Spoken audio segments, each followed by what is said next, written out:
We are now being joined by the football head coach, Paul Peterson, fresh off a 55-0 victory over New Mexico Highlands University, the first Dixie State shutout in the NCAA Division II era. So congratulations on that, Coach, and thanks so much for joining us today. Yeah, no, it's good to be here. I want to give a shout out to Aaron too. You know, last time I liked you guys' polos, and there you go. Go pick it looks nice. Bookstore. It's in the bookstore. Go pick one up for yourself. Good stuff. Good stuff. We love everything Aaron does over there at the campus store. Coach, let's just jump right into it. It's been a couple weeks since we've talked to you, obviously since before the season. A couple of wins back-to-back, Fort Lewis 2 weekends ago, and then last weekend, of course, the 55-0 shutout against the Cowboys. Just talk a little bit about what's clicked for you over the last 2 weekends, and obviously you've scored a lot of points last week, and your defense has played really well. What has clicked for you over the last 2 weeks? You know, it's been fun to see the progress of our student athletes from the first game where we had that challenge with Pueblo.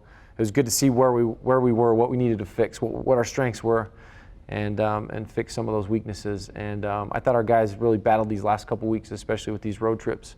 To come back 14-0 at halftime at Fort Lewis and to have the success that the guys did in that game, when a really challenging game. Defense really played well again, and to get those touchdowns late in that game, to get that game was pretty awesome. So that gave us a little bit of confidence, a little bit of momentum. Guys who came back and were ready to work for New Mexico Highlands, and long bus ride, long trip, but our guys went there and got it done in a homecoming environment for them. But like you guys mentioned before, really 3 phases played very, very well. Our passing game struggled a little bit, which we need to emphasize and fix. But I thought overall our guys continued to make this upward progression and focus on the details and come ready to work every week. And so if we just continue to do that, we'll keep getting better and better, and that's the goal. Let's talk a little bit about your defense and your special teams. Yeah. I mean, that's really been, at least last week, was the big standout for me, and I talked about it a little bit ago in our first segment. 31 of the points that you scored in that game was scored by either your defense or James Baird, the field goal kicker, extra point. It's huge. Talk about how big your defense was, and then, of course, James Baird just being money on field goals and extra points. He was money. You know, so you look at those points. Whenever you get a turnover, that sparks you, right? So you get this momentum. The whole team feels it, right?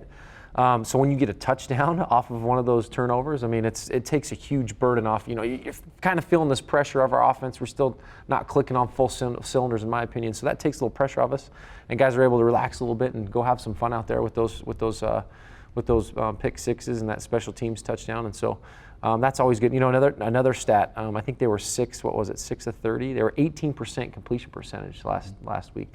That's not very good. You know, you're shooting for around 60% to be feeling pretty good about yourself, and to do that for our defense and our defensive backs and our whole defense really getting pressure on the quarterback, that's huge. That's huge.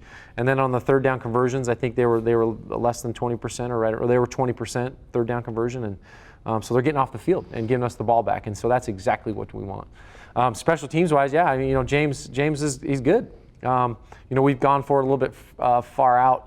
That Fort Lewis, we had those 4th and shorts, and we were on the other side of the 50. There was maybe a couple times you could have taken a little bit longer field goal for him, but he's money, man. That's good. And I guess in the past they haven't had those points in the past, but he's good. Not had those points in the past at all. And good kicker. It's just been nice to know a little bit of security, not only for PATs. I mean, that's obviously a given, but just field goals, knowing that if you get inside the 20 or 30, it's points no matter what. That's huge. Yeah, we want touchdowns. I tell them that. I don't want them out there, but if we need them. But if we need to send you out there, we want. We're chatting with Dixie State football head coach Paul Peterson, and you know it's been a couple of years since they've had a reliable kicker. There's been a few through the years, but the last couple of years they've really been missing that, and a lot more 4th down attempts probably than we'll see this year. But speaking of those, and you know, one thing that's James kept 2 field goals early, and then after that, third down conversions were getting better. You talked about the defense getting off the field on third down. Well, the offense was converting on third down as well. You go 7 of 16 on third down. Maybe like to see a few more of those, but it seems like that's something that's been getting a little bit better, and probably that you've been emphasizing as well. Hey, we got to extend drives. We can't go 3 and out and be off the field in under a minute. Exactly. You know what? There's one thing that we need to work on offensively, and I think the first couple games, our first 2 or 3 possessions, we haven't had a first down. So that's frustrating. We need to start faster and get that momentum going. So that's something that we've emphasized. But yeah, you know, we definitely want to click. Our third downs are great. You want to be over 40%, 50%. You're feeling really good about yourself. The game before, like I said, we got into manageable down and distances. You want to stay on schedule. If they get a negative play for us, that's when we start struggling offensively. Any offense is going to struggle with longer down and distances, obviously, So we put it on third and medium down and distances or third and short, and that's a benefit for us. It puts pressure on the defense, and when we can continue to stay on the field and get that play, we're sparked, we can go with our tempo, and that's huge. You talked about needing to start faster. Up until this game, didn't have a single first half point. To your credit, you go out, you score 20 in the first half against Mexico Highlands. You had a chance, you were driving, could have been a little bit more, but hey, that's water under the bridge now. But you scored 20 first half points.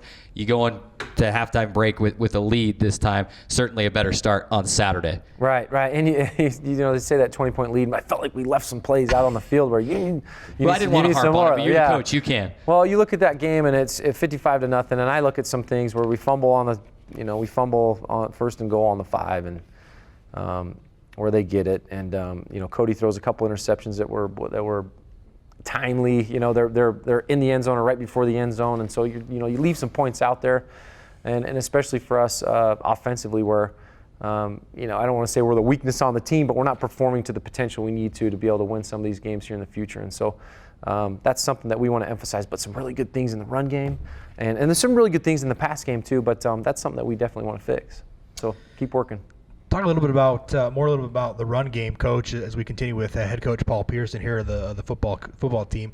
59 yards against Pueblo to open the season, 69 2 weekends ago against Fort Lewis, and then you break out last week against the Cowboys for 269 yards on the ground. Right. Did something click, or was it just something you did differently? Because a little bit of your offensive struggles has been due to kind of the run game not being up to what you've hoped it would be. Is there something that you did differently last week, or what kind of helped you get that number? Ideally, offensively, you want to stay balanced the best you can, right? So if the run game is not working like you want to, you have to focus on the pass game, and so you get into some situations where you don't have some high percentage throws, and now you're off the field, like I said. So run game always helps you out a bunch.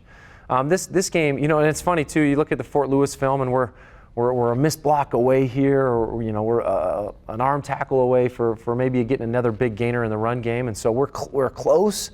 But I think this week we got onto the second level very well. We got to the linebackers, we got them covered up. And our guys are just getting better too. We don't have a lot of guys up front with a lot of playing time, to be honest. And so with each game, with each experience, having a new offense, different from what they did last year a little bit, and we're starting to click. And I think it's fun to see. Definitely in the run game, it helps out. And I was going to ask you about that, about the offensive line, because a lot of people think, and obviously rightly so, that the run game is tied very closely to how the offensive line performs and how they're able to open holes and maintain their blocks. And for a young offensive line that hasn't, like you said, have a lot of playing time, how has that group kind of been able to come together, become more cohesive, more chemistry, being able to open up lanes for those running backs? They're awesome. You got to have a tough man mentality to be that guy that's going to go hit someone every snap. That's not an easy job on both sides of the ball. That's where we have our successes with them, and they're a tough group. We're playing a lot of guys up front too, and some guys are getting banged up, and it's the next man up mentality, and guys are stepping up, whether they're however old they are, how much experience they have, and Coach Hughes, I tip my hat to him. He's doing a really good job with those guys. But yeah, I expect our offensive line to continue to improve as we go out throughout the season. Dixie State football head coach Paul Peterson as the Trailblazers get ready to head to Rapid City, South Dakota this weekend. Little planes, trains, and automobiles type trip to get out to Rapid City. Coach, your guys have been road warriors. I know that's something, on these shows, the media, it's stuff that, we like to make out more than probably you portray at practice or to your team. It's just next game up, wherever we play, let's go play. But third game in a row, and as I look through it, this Dixie State football program, as a D2 member, had only had a 3-game road trip or more just in 2 other years. And one was that first year of Division II when you're independent and trying to scramble a schedule together. Obviously not ideal, but you make the most of it. Road warriors. What do you do with the guys to help? Because certainly by now, there's no sugarcoating it. There's got to be a little fatigue, after 2 weekends on the road, and now you got to do it again in the longest trip of the 3. What do you do to battle some of that road fatigue as you get to head out to Rapid City this weekend? You address it. It's like playing these other teams. They were higher elevation, and it's like it's no big deal. Like you take a deep breath and you go, right? It's like, what are you going to do? You're not going to let that affect the way you play.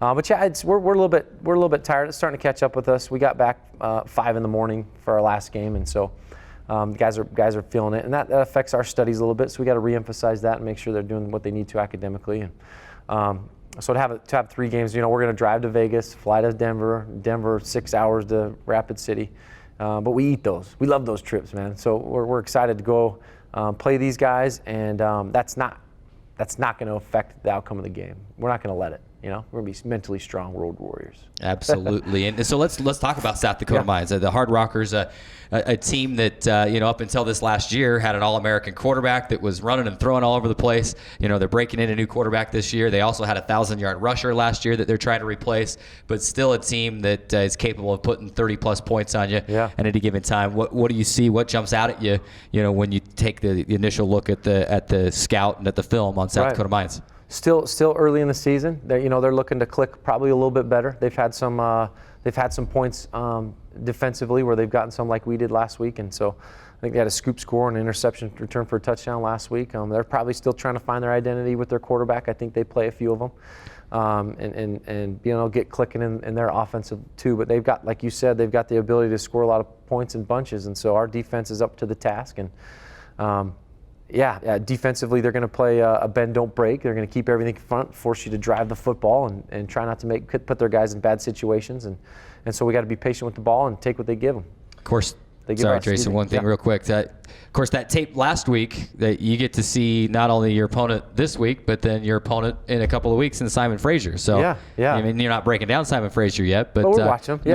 Kill 2 birds with one stone. That usually happens as the season gets going. You just keep seeing the same team over and over. Whoever's finding them, whoever played them last. Yeah, but it's good to see where we're at and see how we're progressing. And there's some good teams in this conference, so it'll be a fun season. And at least Simon Fraser's coming here instead of having to go north of the border. So bus to Canada, that'd be sweet. And talking about South Dakota Mines, you mentioned defense that's kind of got a bend and don't break mentality. I mean, historically not been great on that side of the ball. Last year allowed over 535 yards per game. This season not tremendously better. They're still averaging 433 yards allowed defensively per game. Mm-hmm.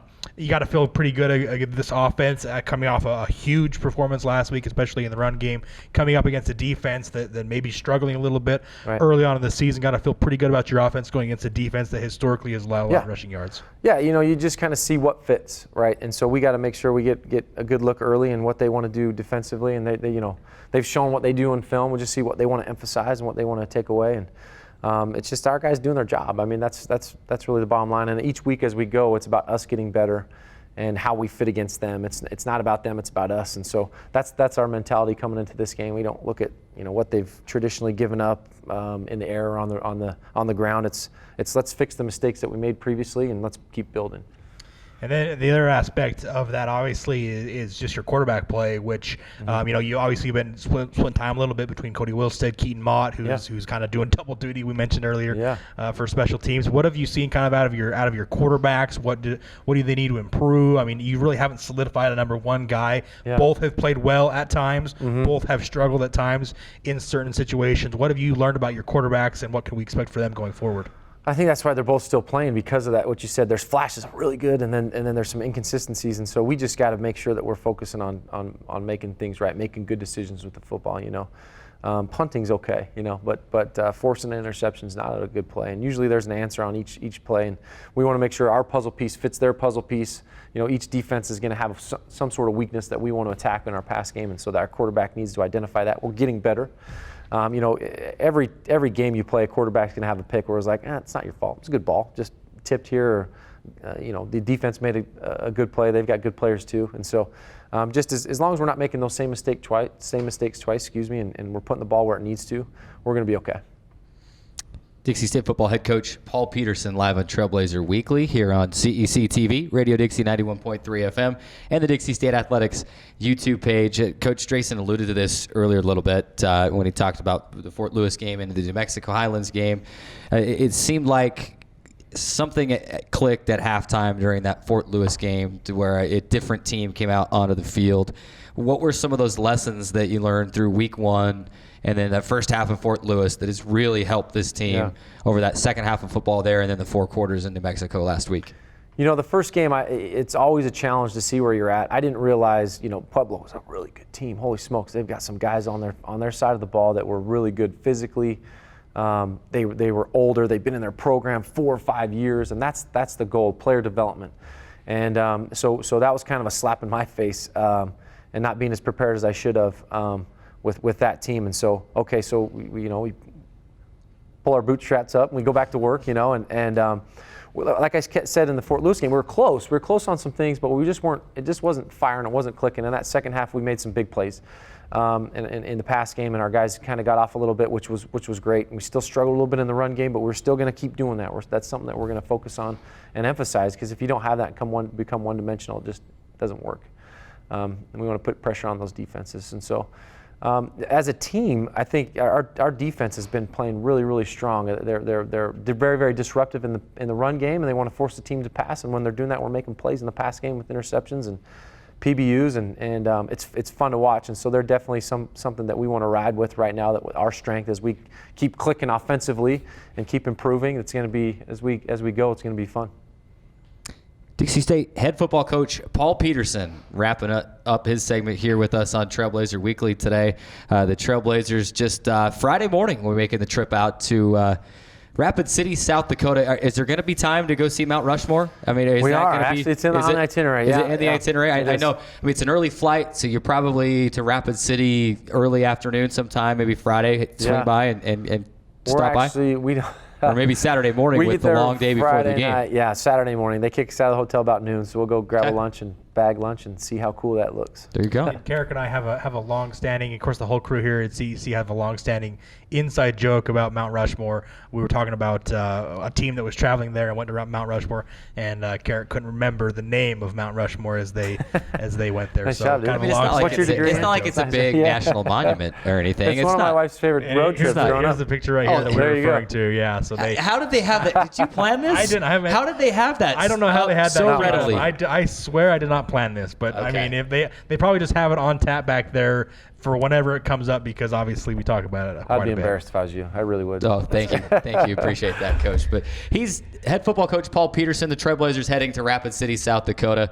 I'll be on that trip as well. You can listen to that right here on Radio Dixie 91.3 FM. I'll have the call for you. For all you football fans back here into St. George, Utah, and around. You can listen to it online as well, RadioDixie913.com. Coach, best of luck to you. Thanks. Hopefully coming back with a win. 3-1, and then 5 of the last 7 at home, yes, right? Thank you. We'll be good, man. Our guys are hustling. We're working hard. That's all you can ask.